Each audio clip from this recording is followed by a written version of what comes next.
afternoon. We are watching WJZZ Cool TV here, and we're live. My name is Councilwoman DeBline Jackson, and we have a wonderful, wonderful time today. We have Bishop Evans here, who's our guest, a wonderful person in Highland Park doing just great things. Him and his church and his beautiful wife and his daughter, oh, they do so much for our city, and we appreciate them. And I just wanted to have them on the show. We're going to just talk a little small talk. I want to thank everybody for helping to look out for the cleaning up of Woodward Avenue in Highland Park. I don't know if you guys realize this or whoever listening, Highland Park seems so much cleaner. And of course, I want to thank all the people that got the media out for that Saturday, that situation with the Little Caesars and the little complex there. It seems to be much cleaner. They're talking to the owners to make sure we have a cleaner Highland Park. And not only that, when you're serving food, any type of food service, and you are walking over trash before you get to the food service. Now that is something that's a no-no to me. And it's a telltale sign as to how clean the business is.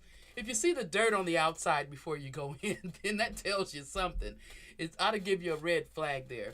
But what we're trying to do is not only just that business. We have other situations in Highland Park, whereas the business owners maybe they're have not a big budget or something, but there's things that we possibly can do so they can help keep their businesses clean. Now, what I have found out is that I'm looking at in other cities how they keep their places clean, and they don't seem to have these problems.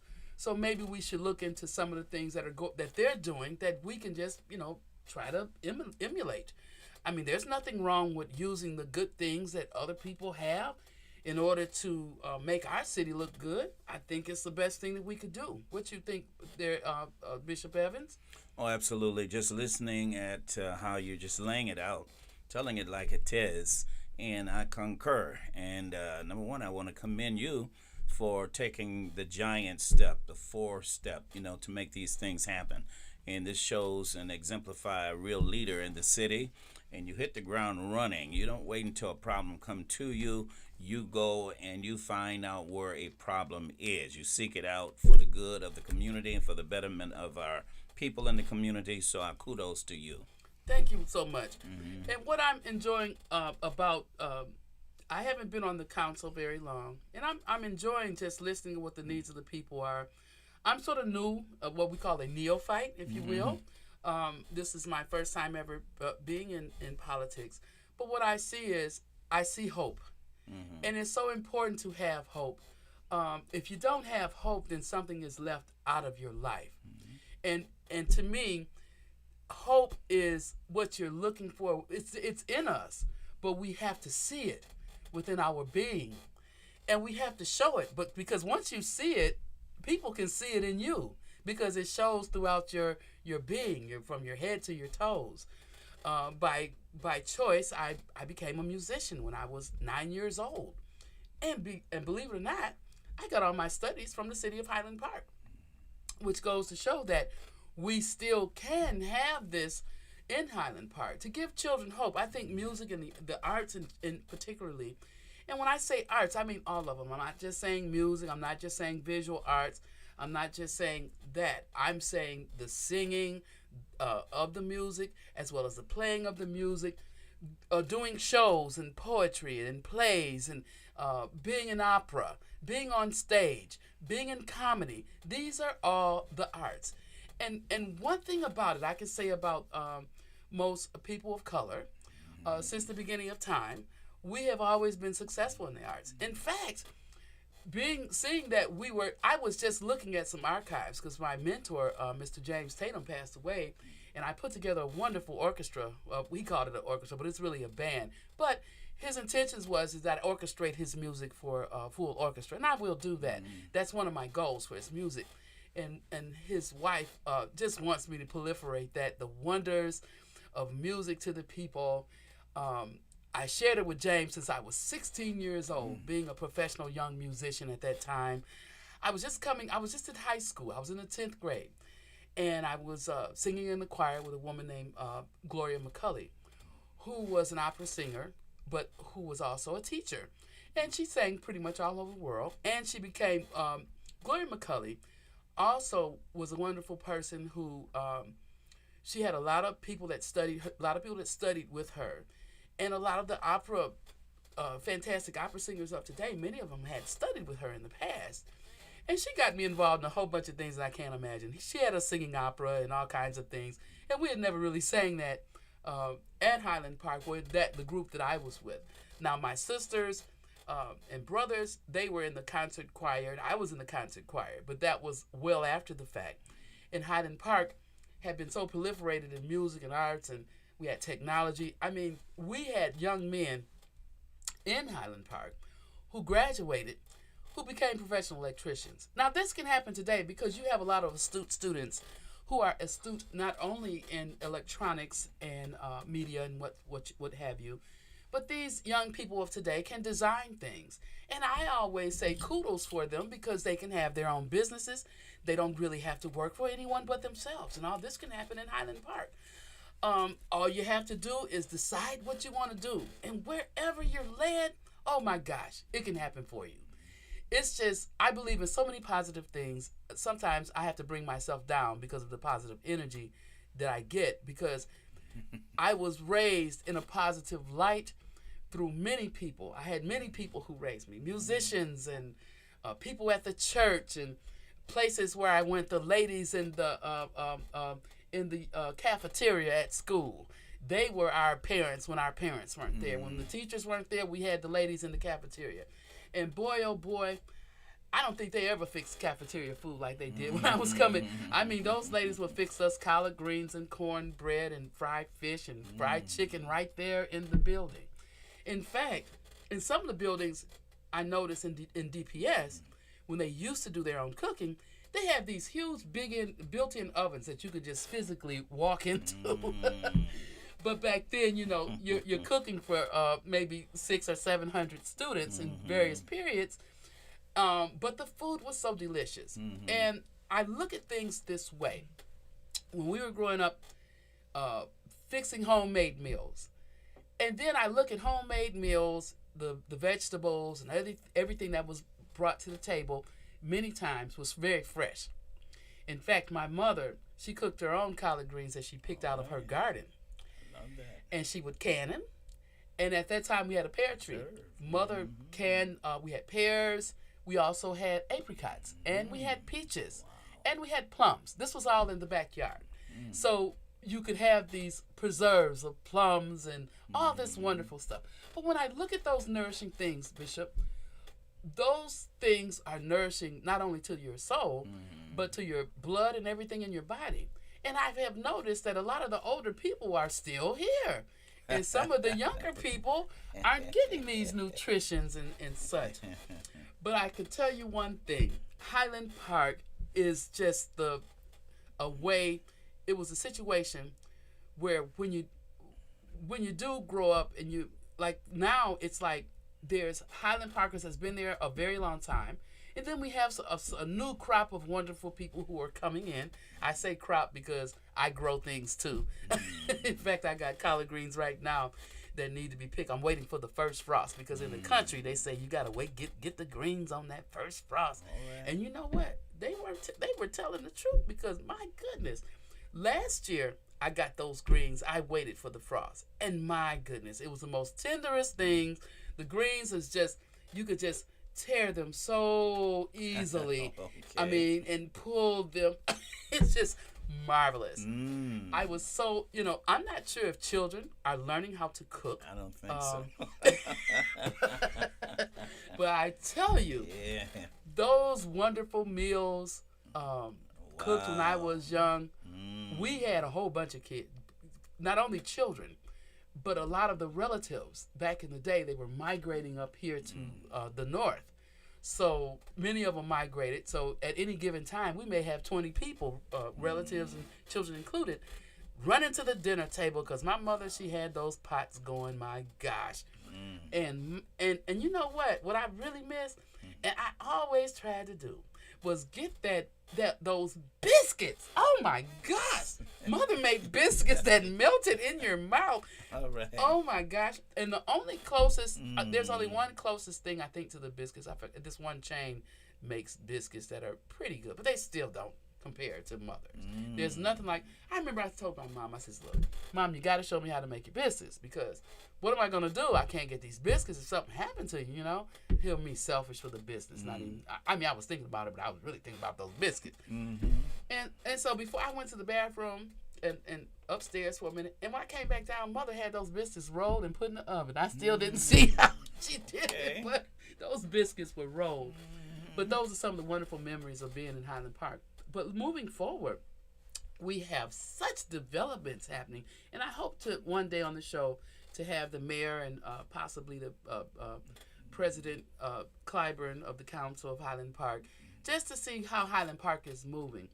But today, my special guest and my special friend, him and his wife, are such lovely people, and they're doing such wonderful things in Highland Park. And I don't have a discography on Bishop Evans, but I'm going to let him talk about himself and those things that he tells me. I really love the history, the time when he came into Highland Park and the things that he's done and promoted, and all the.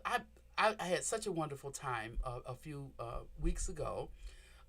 They had their, I don't know what you call the summer fling, had the horses, and oh my gosh. Talk about that, because you touched so many children. I couldn't believe how many children were there. Right. Thank you so very much, Councilwoman. It wasn't I can't take credit for it. My daughter, Pastor Brenda Evans Newell, she's the one who orchestrated that, as she does every year. It's like a back-to-school jam, I think she calls it, barbecue in the back of our facility, Soul Harvest Ministries. We're located on the 16 to 99 John R. right on the corner of Church Street. And we have a nice facility there. We bring the horses in, inflatables, a lot of food, games, and prizes. And, you know, she just does it up. And then she gives away backpacks to almost every child who comes. They get backpacks. And then she had about 300 or 400 pairs of shoes she gave away to the community. And that, of course, enhances the health of the community, and we do that every year. So I really can't take credit for that. And now let me speak of this upcoming Sunday. Upcoming Sunday is what she calls a Harvest Sunday.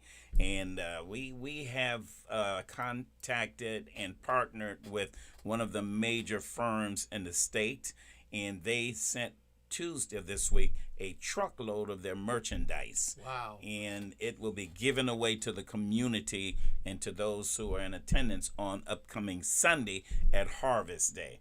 So one thing we thrive on at Soul Harvest, we love giving. Giving seems to be our pedigree, if you don't mind. We love giving, and we love giving to Highland Parkers, and because we're placed in Highland Park. This is why I think you and I kind of connected so well, because you are a giver. You give your talent. You give your time.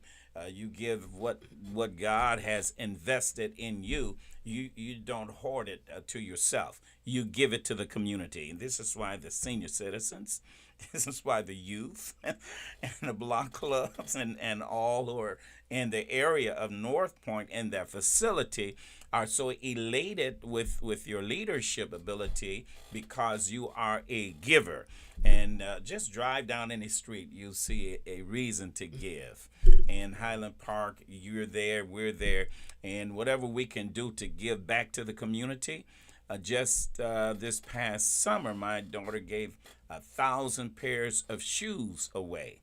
And by Christmas, we're giving another 1,000 pairs of shoes. And I also want to give coats to as many youth that come by Christmas time to our services. That is so beautiful. And you know, the way the community is so many people in need. But you know what? Highland Park is such a close net of people, and we all somewhat know each other. But the thing about it is that, let me ask you one thing, Pastor. You've been in Highland Park for how many years, and what are some of the young people that you have influenced that have still stuck with you over throughout all that time? Some of the people. Right. We've been in Highland Park for 27 years. Wow. And we've raised up, well, we're on the second generation now.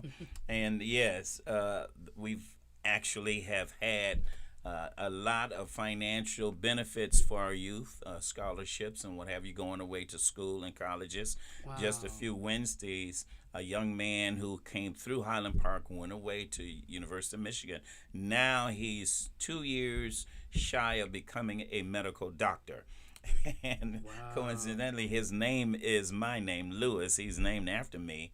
And he is such a wonderful, productive, he is extremely successful young man.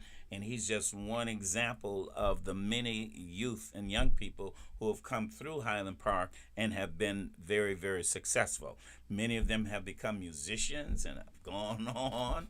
We've married some of them off, and it's just wonderful to see young folks who come under you successful in life.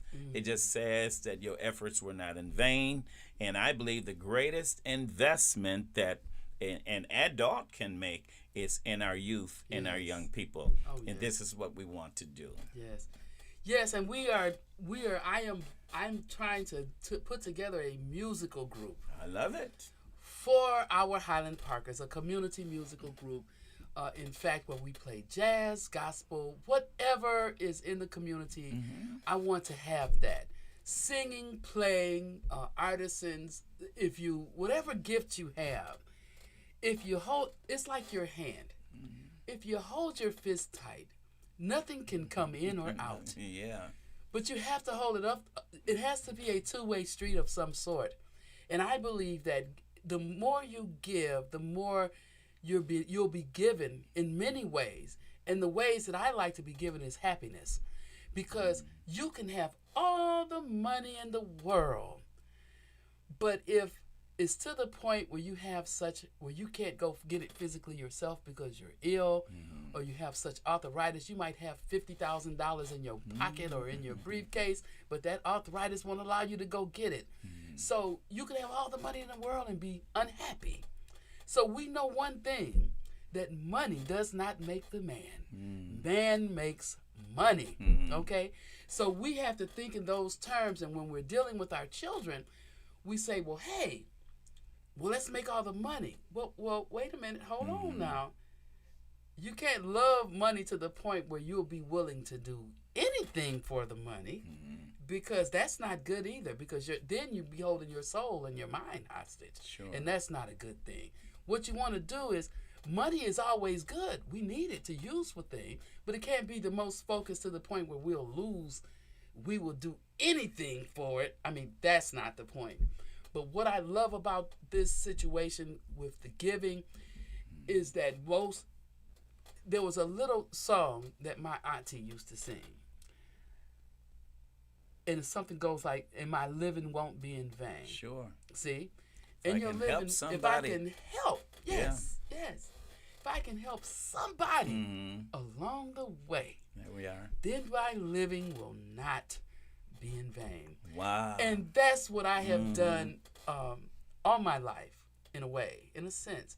And I never knew that my life would be projected into this manner. I mean, who knew that I would meet you, meet Mr. Roger and all the other wonderful people that I've met and musicians. I never knew this.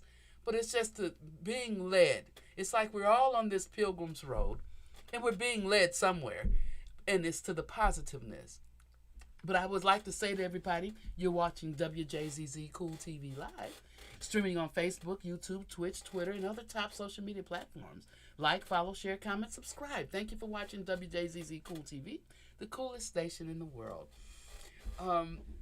This is just a wonderful thing to have you here. Now, let me ask you something, Bishop. When you were a youngster, what were your thoughts? Did you know you were going to go into the ministry based on past history? Or how did that happen? I was extremely blessed. My father was a pastor and a bishop. And coming up in his house, on his roof, at 4 years old, I knew at 8 years old, I was speaking on, they would put a platform so short so folks could see me. And by 17 years old, I spoke my first message. And he encouraged me to go through school. I am a graduate of William Tyndale Bible College. And when I started pastoring, I went on to California Graduate School of Theology. And from there, I went to Ashland Theological Seminary in Ashland, Ohio. And so I went through, I picked up my bachelor's, master's, and of course a doctorate degree in theology. And this is what my dad instilled in me, how to be a leader in the community. You don't want to follow, you want to lead. And the way to lead, of course, is to be a step ahead of folks. And this is what I've tried to do. And I've studied theology most of my adult life under the tutelage of my dad and some of his peers. And that kind of kept me up and catapulted me to a level, unbelievable level. And because of that, I became a bishop. And at one time, I had over 60 churches under me. We may have about 30 now. So under my bishopric, I have about 30 churches in Chicago, Canada, in Memphis, Tennessee area, Chicago, I mentioned that, and some other Atlanta, and then of course the most of them are here in the Detroit area. So I take a joy out of that, and this is what I do. I'm a leader of pastors, and I try to provide for them leadership. And I got to call, this is why I'm late today. Right. Pastor had me on the phone, just full of problems and a lot of concerns, and I couldn't exactly leave, but I had to do something with that individual. And so this is my life right now. So I have about 4 books in the computer right now that I need to finish. I'm writing a foreword to a gentleman who has written a book, and he's waiting on that. And I write a lot. We do a lot of documentation at our church. Our Bible studies are not just oral, but we also provide for them literature so they can follow.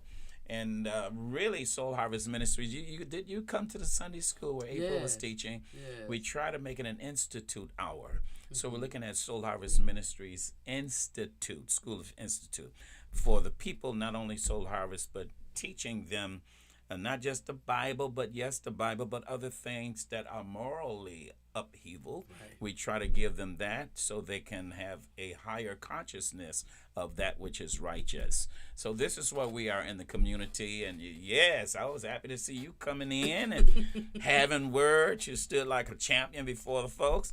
People are saying, who is that? That's the blonde Jackson councilwoman here in Highland Park, who is about to end her first term, but she will succeed herself into the second term because of the work that she has done and is doing in the city of Highland Park. Yes. We want to also, in the city of Highland Park, see our city cleaner. And I'm just trying to, in my mind, possibly look at the other cities and see what they are doing and then see what we need to do. Because Highland Park is moving forward.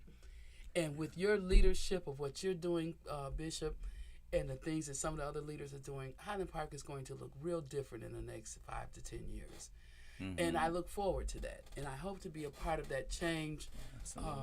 And we want to, I want all the young people that we need to train in leadership positions. Hopefully we can do that. And teach them how to do the right things. Because we can't be evil leaders. It's just like I tell everybody, all businesses are good. We have to make sure that every business in Highland Park is in compliance. And so that we have good leadership, so that the businesses are clean on the inside as well as the outside. That's important. We have children. We want them to see leadership because they're going to be the ones taking over one day, just like you took over the pastorship and the leadership of your dad, and he taught you. These are the kind of things that I would like to help instill in our young people. Because if we don't, we already know that some of our parents out there maybe not have had the opportunities such as what we've had. And sometimes, because I know for a fact, teaching in the Detroit public school is a very challenge. I taught in Detroit and Highland Park Public School for many years. In fact, I left the Highland Park Public School system in 1999 and switched over to the Detroit public school system because I knew that the system was faltering. And of course, as a young person, you gotta always think, am I gonna get laid off? That was the thing. Back then, they were laying us off all the time and bringing us back. But I'm just thankful that I made it through. There was many times. I'm telling you, being on that unemployment line, I have been on it many times. But I have that teaching. Being a teacher, it's like somebody said, well, you need to just change your job and do something else. But I thought about all those children that I helped. I've helped over 1,000 children in my time. And to be successful, they're going to college. Some of them are out on Broadway, traveling the world. And it's such a blessing. So I'm teaching right now in the Detroit public school system, a few of my students. And then I have a few in Japan and different places, just all over the world, either teaching, playing music. Or we have, like one of my students is a surgeon, plays violin wonderfully. I think he's in Boston right now, a surgeon. Can you imagine that? From Highland Park High School. Highland Park High School. Yeah. At Highland Park High School, I had chemistry. We had all kinds of upper math. But yet and still, we also had, like I said, technology. Whereas if you weren't the type of person that was a bookworm, maybe you wanted to fix cars. They had places in Highland Park in the schools, had the hoist so that the young men learn how to. In fact, they teach you, growing up, they showed us how to change oil. What else did they show us? Change oil, put on brakes and pads. Oh, really? Yes, this is what happened I in missed the. that. Now, I didn't learn these things, but they taught a lot of the students, took the classes. And in Highland Park, when you drove your car, back then, everything is computerized now. But back then, you could just unscrew some things and put a bulb in, and there you go, your light would, your car would just go. Of course, I didn't know anything about that, but Wow. but it's just something. But I tell you, it's been a world win just knowing that just such a short time ago, we had all this in Highland Park. Now, how do we get it back? It's going to take a little effort, probably some design of some sort, but it can be done. And I look forward to the happenings of it. You know, one thing you shared with me some months ago concerning City Council organizing a youth city council. Yes. So young people can understand politics, city politics, and how things run and work. I thought that was an amazing idea, and I would love to see that come to fruition. I really want to see that happen. I would like to get with the council president on that, and we just select some, maybe some high schoolers, maybe junior high schoolers. I'm not sure. Whatever students that are abreast, so that they understand what legislation is and how to do it, because that's going to be important looking forward. Yes. And I can see that design coming into fruition, and I hope and pray that we can all come together on that. I'm interested in seeing the city move forward. Sure. But also getting an understanding so that our young people won't be left behind, in a sense, because I am noticing that there are, let's say in the educational realm, there's a lot lacking. So I noticed that in the past, the church has picked up some things that might be lacking, for instance, in the schools. Yes. Like when I was coming along, I was in elementary school, but Mom had us singing in the choir when we were 2 and 3 years old. They called it the Sunshine Choir. Okay. I think I led my first solo when I was 3. I was in the church? Yes. The Sunshine mother Band? We had a Sunshine Choir. Yes. And it consisted of my mom, it consisted of me and my cousins and some other people that was 2 and 3 at the time. Okay. And we had 12 kids, I believe, in that choir. All right. And we sang, and it just goes to show, if you train a young child in a way into whatever you want, mold that child at 2 and 3, and have activities for that child. And that's what I see for Highland Park. And we could move forward. Sure. What is a good way of filling up a church. How about young people singing in a choir or in a band? Because then the parents want to come and see them. That's my Johnny up there. That's my Susie or whatever the name of the child. Some of the names I can't pronounce, right? But but it's okay. But that's the idea that I have. We are filling up our churches. The children, it says that the children will lead. A child will lead. Child shall lead. And that's the way that's how I always got the parents when I was a teacher. 8th Psalms. Yes, go ahead. I says, parents, your son is doing a solo. Even if they was playing in the sectional, I always told the parents that the children were doing a solo. I mean, it was a little lie. But one thing it did, it got the parents there to do this for the child. Right. That's right. And you can believe me, I was at one of the roughest schools in Detroit when I first came. Even although it was Stanley Walden was there, and he's a musician, a musician's musician, if you will. Wonderful organist, played organ for many churches for many years, retired. Dr. Walden, he picked the staff out himself at Duke Ellington Conservatory of Music and Art. Elmdale was the first conservatory I played with for music and art. And at that conservatory, a lot of the students, even now, we have one, a friend of mine, I ask about his daughter all the time. His name is Rachel. I won't say the last name. But anyway, Rachel was on Broadway and invited me to come to New York to see her show. I said, I wish I could. But she's a wonderful artist. And she was all a part of our little, if you will, an experiment. Sure. And we had all these wonderful artists together, dance teachers, art teachers, people who were writers, composers. We were all together in these schools, Duke Ellington Conservatory of Music and Art. We even taught harp there. And our harpists went on further to Cass Tech.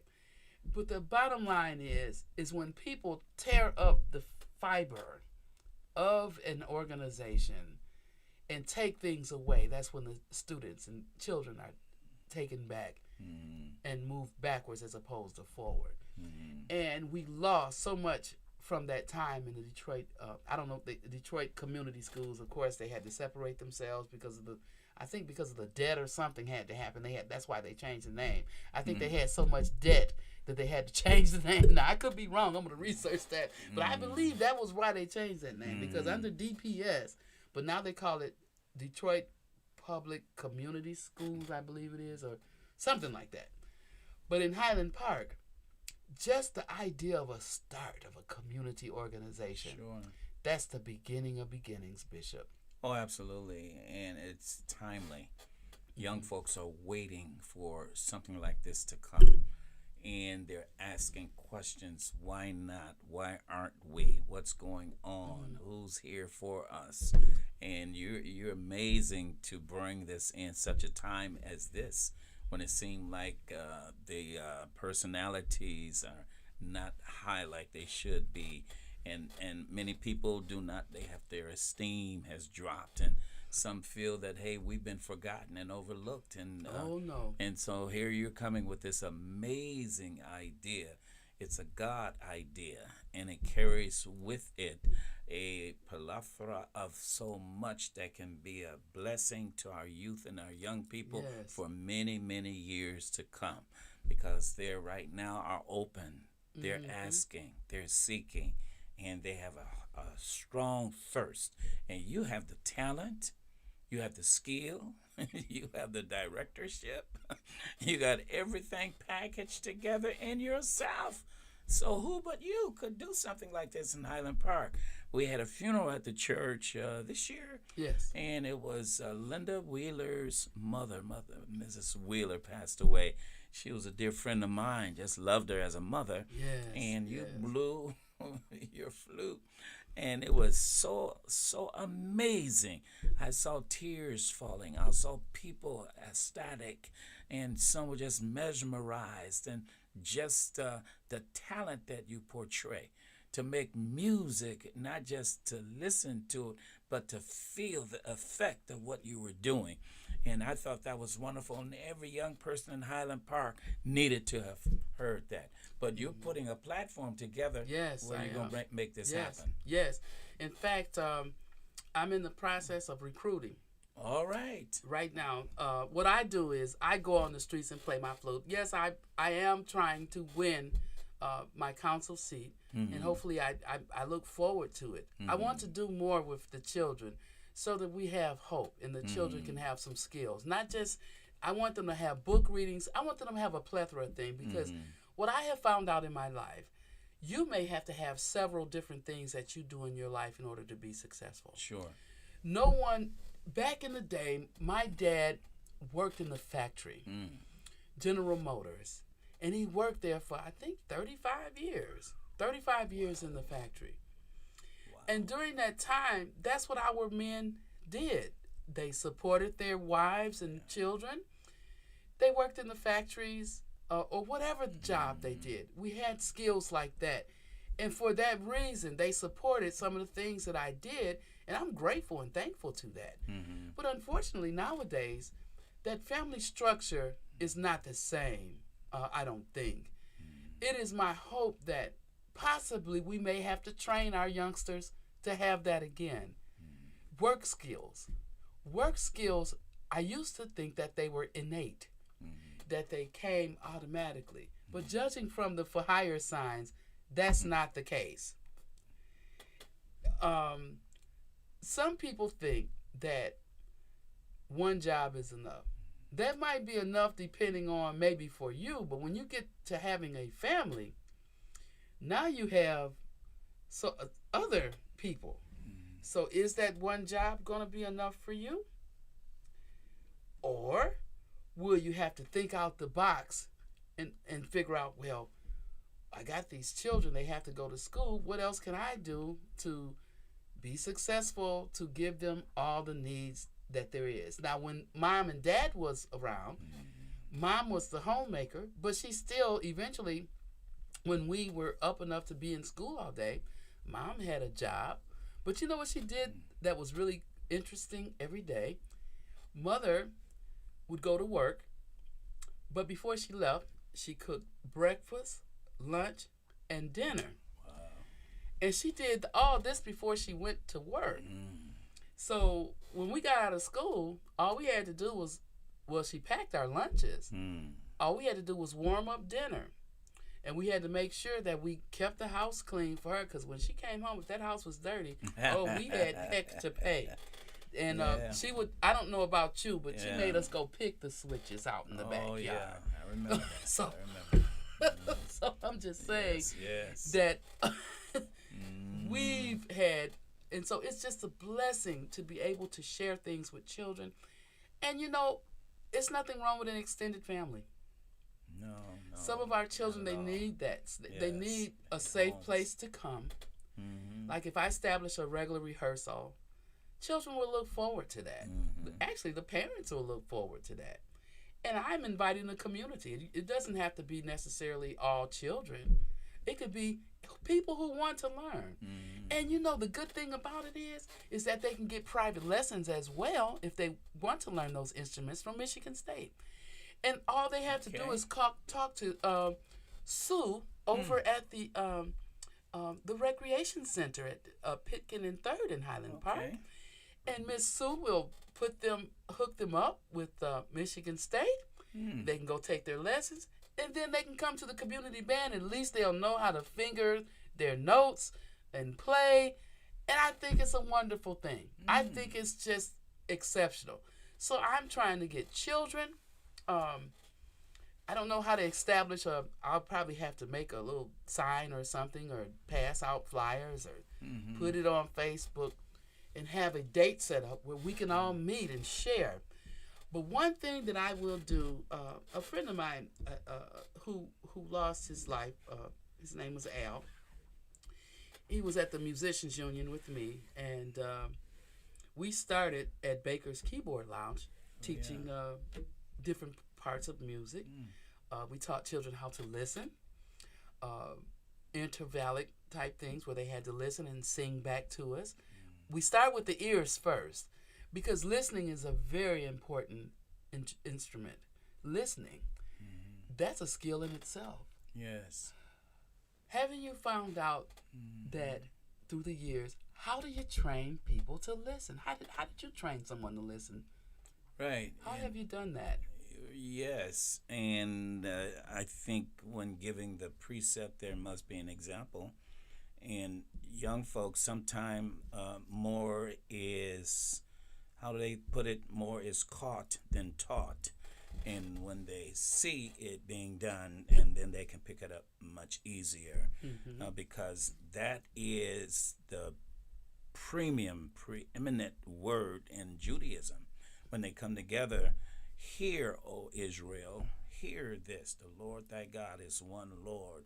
And so they build off hearing from the elder. And when you hear, then you understand exactly what the principles are. Right. And right. so, yeah, I think you're doing the right thing, and just teaching young people how to hear, how to listen. That listening piece is very important. And you know what? Some of my students, one of my students, her name is Betty Alexandria Pride, wonderful piano player and singer. She just got her first teaching job in the Detroit public school system. I'm not sure if it's Detroit public or charter. Oh, awesome. And you know what she told me? She said, Miss Jackson, I'm using all the skills that you gave me in the classroom, and I'm utilizing it in my classroom. So what I gave her is some musical things that she could help in her classroom, some arrangements of things that I've done. In fact, I'll be giving her more arrangements of some of the things that I've done and taught, some of the things that I have got archived. I've written a lot of musical books, which I haven't published yet, so I'm going to take time to get some of those things published, nice. so that everybody can use them, because these things work. These things works in people's classroom, and I think that they should be out there. I think that every child that wants to learn music or the arts or whatever they want to do, we hope that they get those things in Highland Park, so that the kids can do what they do. Even if they're computer whizzes, let them go with where their gift is. Sure. Because that gift can always be used for greater and other things. A lot of these young people, I am so ecstatic about. What is it? What's that scripture say? A child will lead you. Well, they've been leading me on that using this phone and trying to in the internet. Because I'm telling you, sometimes it can be a challenge to me, and I'm not ashamed to ask.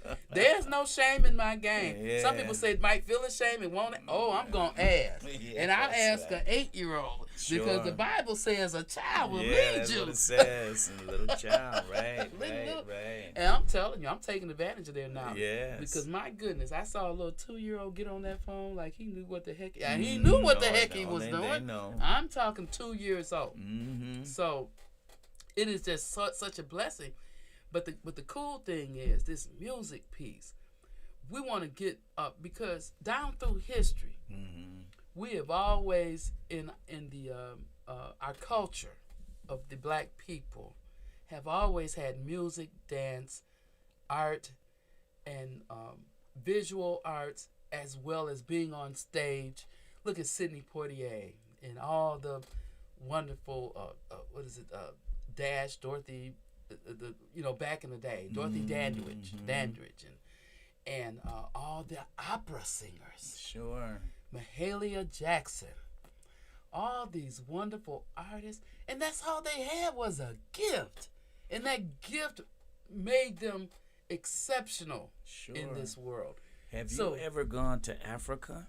I have not, and I look forward to I want you. There. We ought to send you there. I wish I could get a group to send you to Africa because it's such an experience. I've been there, been to Lagos and Port Harcourt and Abuja, in those areas. I had a preaching kind of conference in Port Harcourt, and over thousands and thousands of people. And it's amazing because they put your face and your picture all over the place. Right. And thousands came to be in attendance. I mean, in the area of 24, maybe 25,000 people. Wow. And what they do, when they introduced me, and I stood up in front of the folks, I said, I'm so happy to be home for the first time. Back home, the mother of civilization. That's where we're from. Right. And for the first 5 or 10 minutes, I couldn't say anything. They were just hollering and dancing. And Yeah. the dancing and the singing is nothing that can Like compare to it. Mm-mm. Here, you know, when you go, this was in a religious setting, and sometimes I talk about how cold some churches are. In Africa, it's nothing like that. Everybody has no shame to their game. They dance, they sing, they express themselves vocally. The music, you know, you got a band over here. You got all kind of musical instruments, and folks are just going at it. Wow. And I got back to the room that night, and I was telling my wife, I'm gonna try and do some of these dances, and she said, "You can't do it. It kind of come natural to them. I've never been a dancer, you know, I'm stiff. I couldn't do it." But to see them do it, it will give you a desire to want to do it as well. I wanted to. I was a wannabe. I'm telling you, I just take a joy in seeing progress. Yes. It just makes me so happy. And like I said, when I went down Woodward and saw how the store owners are really trying to clean up their game. All right. And it really looked nice. And I talked to everyone that I could on Woodward. And I says, you know, we're trying to make it look good. So that when you go downtown and you got to come through Highland Park, can we just weed whack just a little towards the curb just to make it? And some of them, they had a little grimace on their face. But you know what? I came back 2 weeks later, and it was this one field I had called the number. I said, we're trying to make Highland Park look good. Can you just cut the grass on your field where the for sale sign is? We love your business, but we want to look like Birmingham or one of the other communities that's clean. A lot of things I can't get to, but it's my hope that we can work on these things together with the council president and everybody involved. Let's get Highland Park, make it clean all over. And hopefully, and also, I know there are some elders in Highland Park. It's my hope and prayer that maybe there are some people with equipment that can help them with their backyards, front yards. I know we don't have, I know Highland Park doesn't have a lot of stuff, but if there is some people with compassion out there that can help some of these people clean up their backyards, and we need everybody, if you can just get the stuff off of your back fence on your property line so you can at least see out to the fence area, out your backyard, that would be helpful. And not only that, I'm hoping that they tear some of these houses down, because across the street from me, I couldn't believe it, a bishop, it was early in the morning because I usually get up I'm usually at the gym I try to be there by 6:30, 6 o'clock if I can, no later than 7. And this particular morning, I was coming out, and I heard something rustle in the street across the street from me. And it ran down. I guess I must have scared it. It scared me.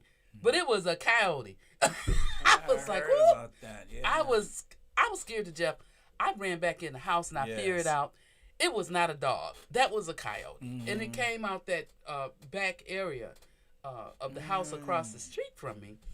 Now, I don't know if it was a female coyote that is like, have babies over there or whatnot, but I'm telling you, if you have dogs in the area, they say, hold on, don't let them loose and let them roam, because these things they get small animals. Yes. Small animals, little birds, whatever it is. Yes. So I'm just sharing that with people.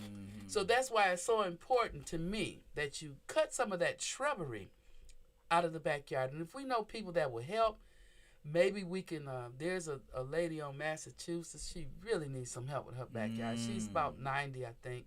Looked to be about 87. I went and played, me and the kids went and played some music for her in front of her house. Made her feel good. She was sitting out on the porch and we played some jazz for her. And she really liked that. But she and a couple others, I just would like to just clean up that district. If we know men that can help, we need our black men and white men and whomever men that can help to help our elders. Because we do have an elderly community, and we all know that their limited incomes and fixed incomes might be limited. But if there's anybody out there that want to help, let's get everybody together and let's just get that old Highland Park 411 going, and let's help these people. Send because me that's some what of we are. the addresses, names, and addresses. I sure will. And we'll do our best. Soul Harvest, you know, we love elderly people, and we gave away about five lazy back rockers, you know, to our elderly mothers, and we want to give more out. All we need are names and the situation of the landscaping, and we can perhaps provide a service to these older and elderly people. Yeah, because they're paying taxes, but maybe their little monies just don't stretch out far enough to help them with their backyards and stuff like that. But those are kinds of things that I've been trying to help with. I can't do a lot, and I'm thankful to the a whole lot of folks, organizations that have come together, and it's just helping out in Highland Park. The council people are helping, Mr. Bates, Mr. Armstrong, Mr. Claiborne. All of them have been out trying to help or trying to foster better situations here in Highland Park. Awesome. And I know in the 3rd District with Mr. Armstrong, there is a lot of things that need to happen there. But, you know, I was thinking if we could talk to some of the folks that are some of the folks that are in our area that do want to help. We just need you to help us, to help our people. Highland Park is small, but we can help everyone. And again, we have Bishop Evans here, and he's such a wonderful man in his church, the Soul Harvest Ministries. We are just thankful to him for coming out today, and I am just happy and ecstatic. And I hope that we will see him again. We're going to promote some of the wonderful things that's going on in Highland Park, all the different developments. We look forward to it. And I am thankful to having you here today, sir. And we appreciate you a lot. And let's give kudos to you.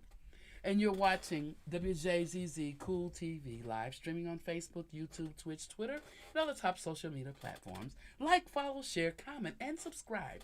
Thank you for watching Wjzz Cool TV, the coolest station in the world.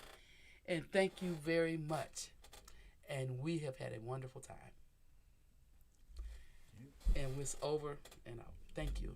Hey, Just gonna sit a minute. that was wonderful. We got 1 minute, but we are done, and I'm thankful for you, and we shall see you later. Sounds like a winner. Oh boy, Joe is